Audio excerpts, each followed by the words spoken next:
Hello and welcome to my review of the Fellblade Super Heavy Battle Tank for Warhammer, the Horus Heresy from Games Workshop.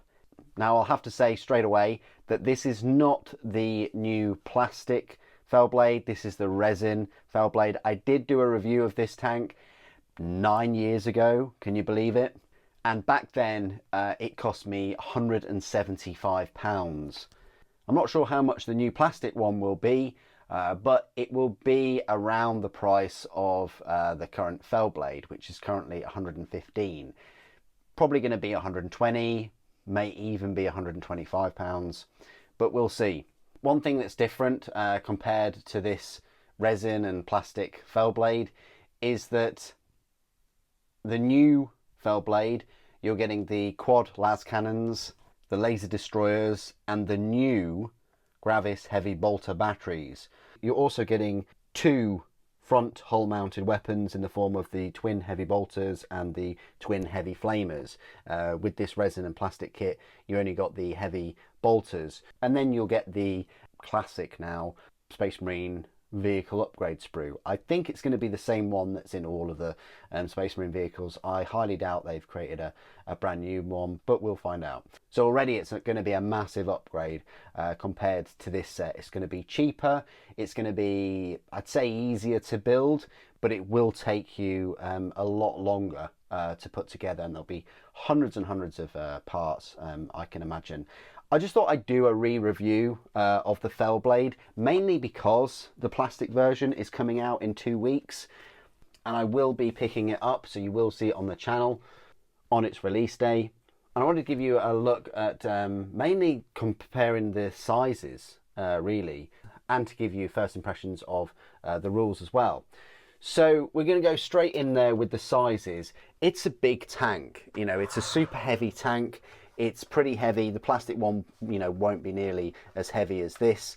You know, I didn't really have any issues with this. I think the wheels and the underneath of the Fellblade are the only plastic part. The actual tracks are resin, so are the side mounts. I don't think they're going to be compatible with the new plastic ones. I think the new plastic sponsons will be in the same vein as the normal Space Marine tanks, where they'll have a kind of rotating plug and socket mechanism where you slot the weapon in and then under the groove you turn it, and then it's kind of locked in place.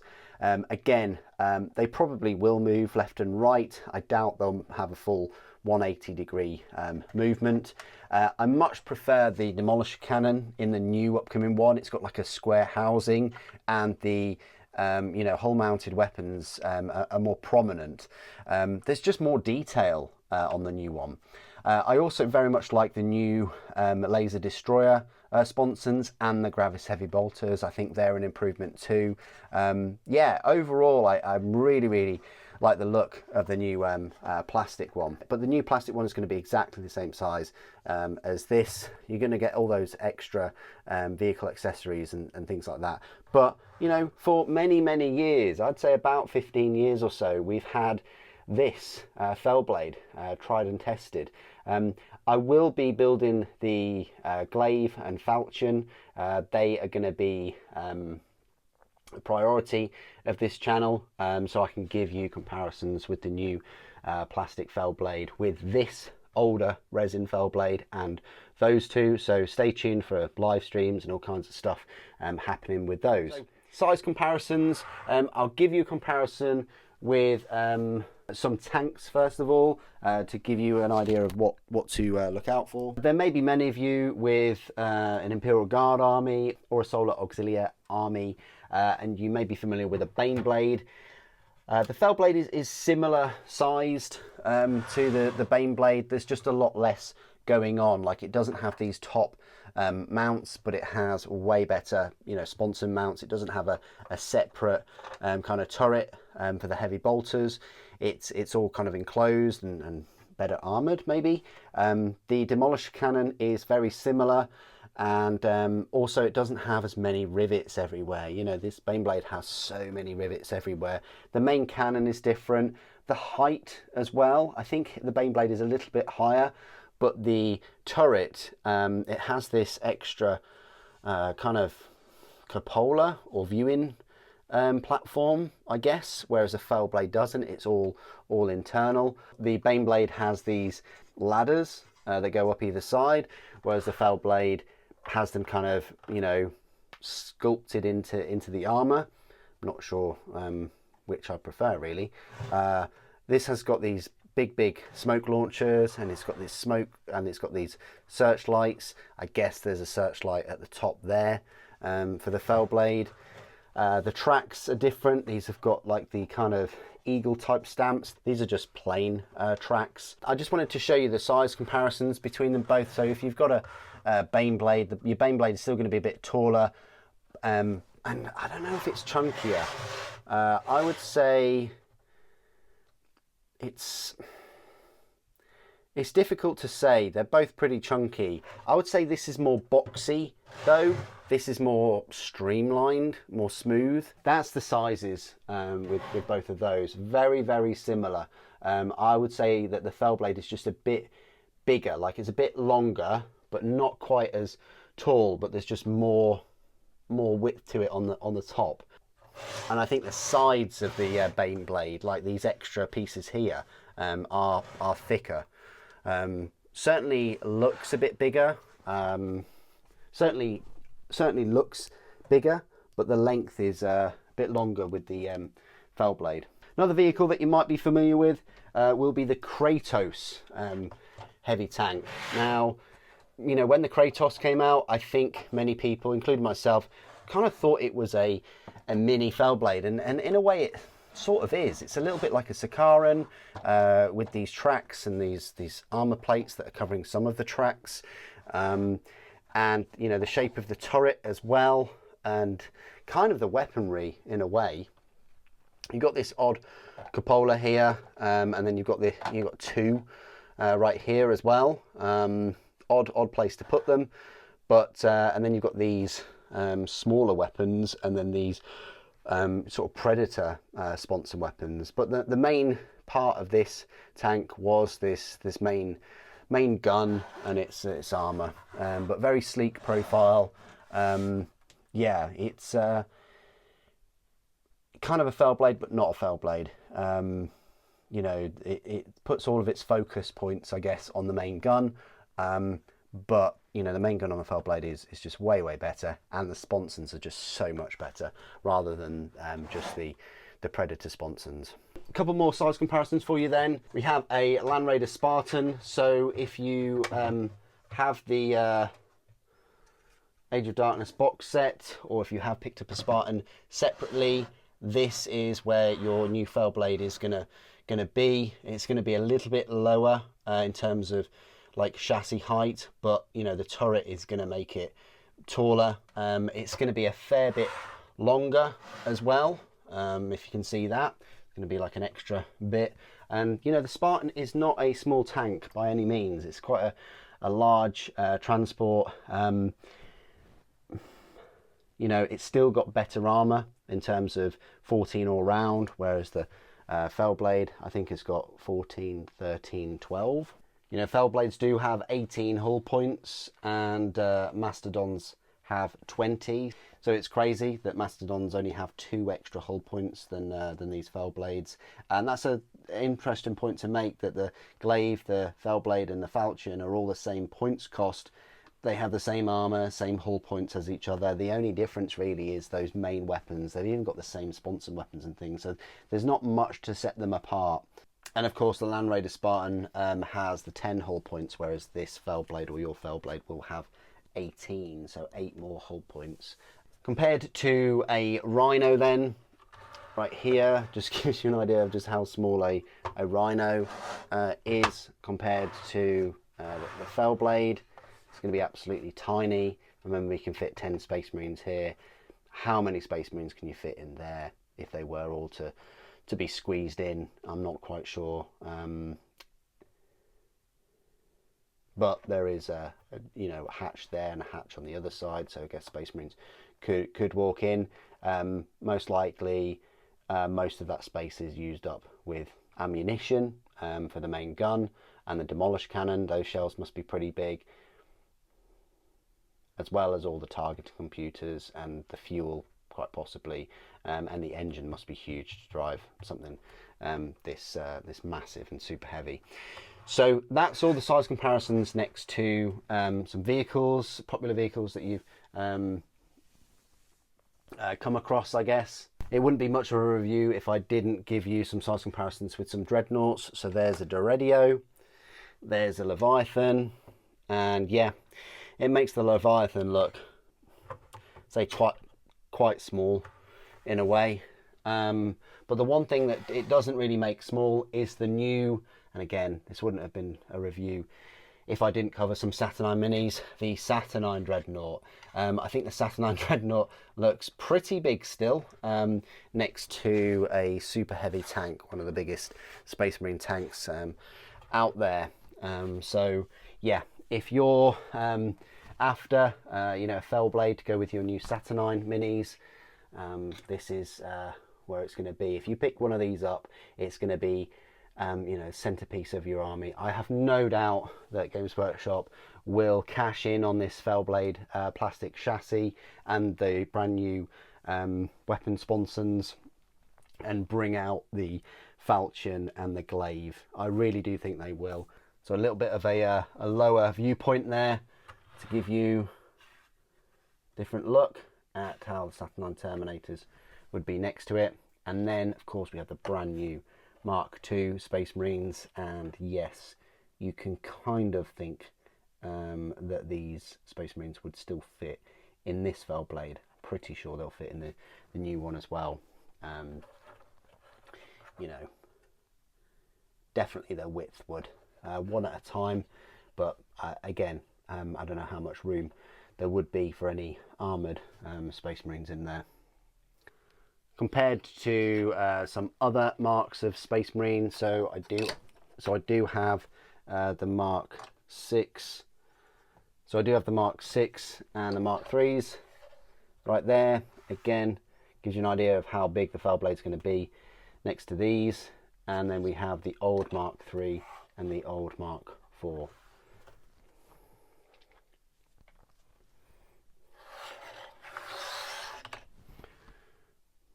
Final comparison I would always like to make is just with the usual 3 minis. So we've got a standard Space Marine, Slime Marbo, and a Primaris. So, even next to a Primaris, I don't know whether they would push the Fellblade and have it used in 40k.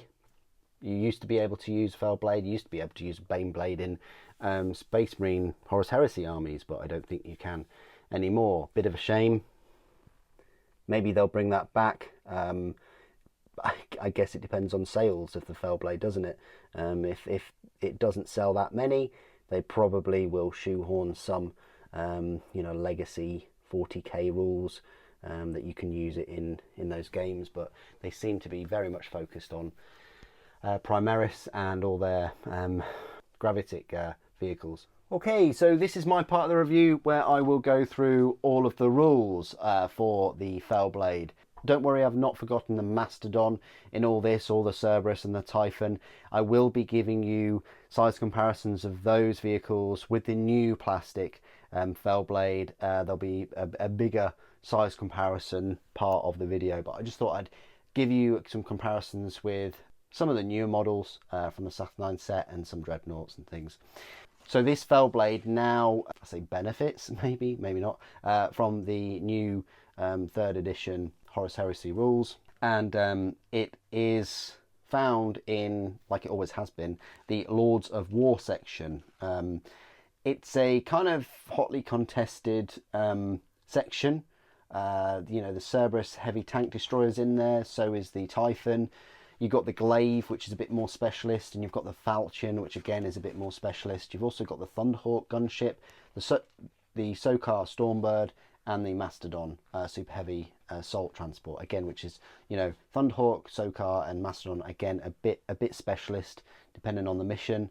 Your Fellblade really is your do everything choice in the Lords of War section, other than transporting Space Marines, of course.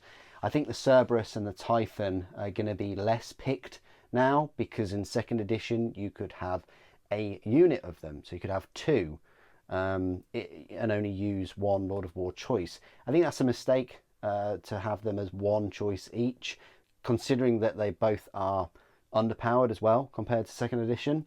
But yeah, as I say, Fellblade is your kind of do everything tank, quite survivable. It will cost you 650 points, which is the same number of points as the Glaive and the Falchion, so it's not like it's the cheapest at 600 or anything. I wish it was. And what do you get for those 650 points? You get the same stat line as the other 2 super heavy tanks. So you're getting a movement of 10 inches, a ballistic skill of 4, front armor 14, side 13, rear 12, and hull points 18. Would have been nice to give it like side armor 14 and rear armor of 13 maybe. Yeah, I'm not saying, oh, it should definitely have 14 all round, but when you compare it to a Kratos assault tank, the Kratos has the same armor as a Land Raider. It actually has better armor than the Land Raider chassis equipped Cerberus and Typhon tanks, which have 14 each, which have 13 at the rear. So maybe it's a debuff to them, or maybe it's a big buff to the Kratos. Not sure, but either way, the Kratos has better armor. All of these super heavy tanks, Fellblade included, have 18 hull points. Now, war gear. This is the meat and potatoes of the tank. It is the turret-mounted Fellblade accelerator cannon. I'll talk about that a little bit later.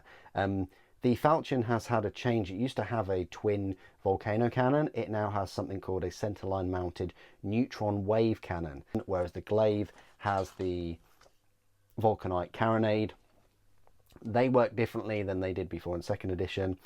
The Fellblade also has a hull front mounted twin heavy bolter, a hull front mounted demolisher cannon, and 2 sponsor mounted las cannon arrays. No special rules. The type of vehicle is super heavy. Traits, allegiance, Legion is Astartes and smokescreen.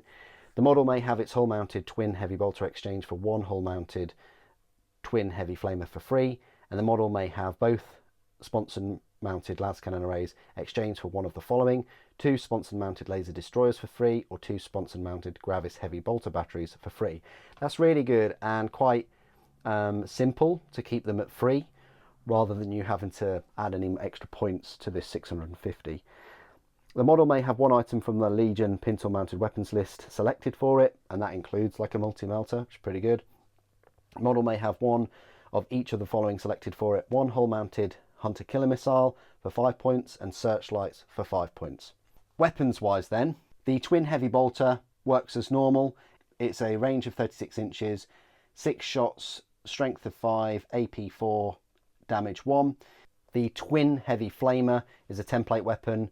Its strength is 5, AP 4, damage 1, template panic 2. And then the sponsor weapons, you've got the las cannon array, which is a 48-inch range, 2 shot, strength 9, AP 2, damage 3, and armor bane. They've introduced armor bane to these las cannon weapons in this edition. Yeah, I guess it's 2 shots each. It used to be, I think, 2 shots re-rolling. So it was like 2 twin link las cannons. So yeah, I mean, you're now getting 4 shots instead of 2 re-rolling. Potentially better, especially with that damage of 3, which is a massive upgrade compared to the twin las cannon, which only gets damage of 1. The new options, which we never had before for the this resin kit, is the 2 sponsor mounted laser destroyers. Now the laser destroyer, you're sacrificing a bit of range here, so it drops to 36-inch range. You're getting 2 shots again, so you'll be getting 4 shots, the same as the las cannons, but your strength does go up to 10. Your AP stays at 2, but your damage drops to 2. But you are getting heavy D and armor bane. So it's really worth it if you want the increase in strength, but you want to drop your damage and you want to drop your range. I'm not sure about that. You know, the strength 10 could make a bit of difference, especially because they've got armor bane as well. And I don't think they look as cool as, you know, quad las cannons, but there we go. The other new weapon for the sponsor options is the Gravis heavy bolter batteries, which I think look awesome, especially on like an Imperial Fists Fellblade. Games Workshop have a load of pictures at the moment on the Warhammer community website of different coloured Fellblades to give you like a taste, an idea. I'm so pleased that they've changed the weapons and things around, even the crew and the cupolas and stuff. So go check that out, because that will give you some inspiration, some ideas of, you know, for when the Fellblade is released. But the Gravis heavy bolter batteries, I think it's a new sort of weapon. It's a 36-inch range, 8 shots. So that's 8 shots each battery. So you're getting 16 shots, which is crazy. Strength 5, AP 4, damage 1, and suppressive 2. Very interesting, because the only other weapon that has suppressive 2 is the Twin Avenger bolt cannon, in terms of the bolt weapons, that is. Now, we've saved the best till last, and that is the Fellblade Accelerator Cannon. It is classed as an auto weapon, so it's in the same category as, like, well, shotguns, autocannons, and assault cannons. But the Fellblade Accelerator autocannon has 2 weapon profiles. Both have the same range. You've got the high explosive shell, which is a 100-inch range. You're only getting 1 shot with this. Its strength is 8, AP 3, damage 2, blast 5-inch, stun 2. So that's a nice ordnance 5-inch blast template there. It's good at just blowing up 5-inch blobs of normal Space Marines. Not sure I'd fire it at vehicles or Terminators, but yeah, one of the beauties about that cannon is its 100-inch range, which is just, you know, over twice the range of the last cannons and things. You know, you're going to be able to sit all the way across the board and just be pumping out shots. I say pumping out shots, you only get 1 shot. Again, that's a bit odd. It's got 2 barrels. Baneblade has 1 barrel. Yeah, I think it should be 2 shots. Maybe 2 5-inch blast markers would be a bit OP, but I'd definitely do it. I'd give it 2 shots. The AE shell, armor explosive? I don't know. Anyway, it's the same range, 100-inch, 1 shot again, unfortunately, but this time the strength is 12, AP is 2, and damage is 3. It's a small 3-inch blast marker, and it's ordnance D. So that is going to be the weapon that you're going to be mainly shooting at all of the other heavy armor. You know, it's got the high strength, it's got the low AP, it's got, you know, 3 damage. It's a small blast marker, so you could be firing this at Terminators as well from 100 inches away. That is the weapon that you'll be using against armoured foes and dreadnoughts, maybe, things like that. The other weapon I haven't mentioned, which is classed as a artillery cannon, and that is just the Demolisher cannon. Over the years, it's had buff after buff after buff, which I'm quite pleased about. It's still a short inch range, it's still 24 inches, you're only getting 1 shot, but the strength is now 12. AP is 3. I think it used to be 2 back in the day. AP 3 is not too bad because the strength is 12. Damage is 3. It's a small blast 3-inch though, which, yeah, it should be 5-inch. Breaching 5+, ordnance D, and stun 1. It's all right, but it's just a small, you know, blast marker. I think it should be bigger, you know, considering. But then again, you know, the Dreadhammer is, you know, the same stat line as the Demolisher, but just gets an extra 2 inches. It gets the blast 5-inch. So the Dreadhammer is kind of like the new artillery blast cannon. The Dreadhammer is so underpowered, it's unbelievable. It should have a way better stat line. But there you go. That's my re-review, I guess you'd call it, like a 9-year anniversary, 10-year anniversary review of this awesome tank. You can probably tell by my voice and my animations and things that I am over the moon with them bringing out a plastic Fellblade, and I just cannot wait to get my hands on it. I'm looking forward to building it in all the live streams and showing you comparisons with this one and the other super heavy tanks when I'm building them. What do you guys think of this Fellblade? What do you guys think of the new Fellblade?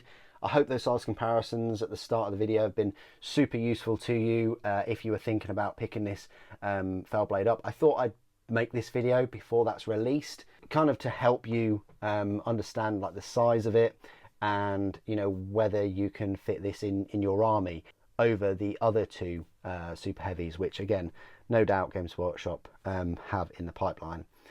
Please do put your thoughts and opinions down in the comments below. It'd be great to hear from you. Thank you for watching. The Emperor Protects.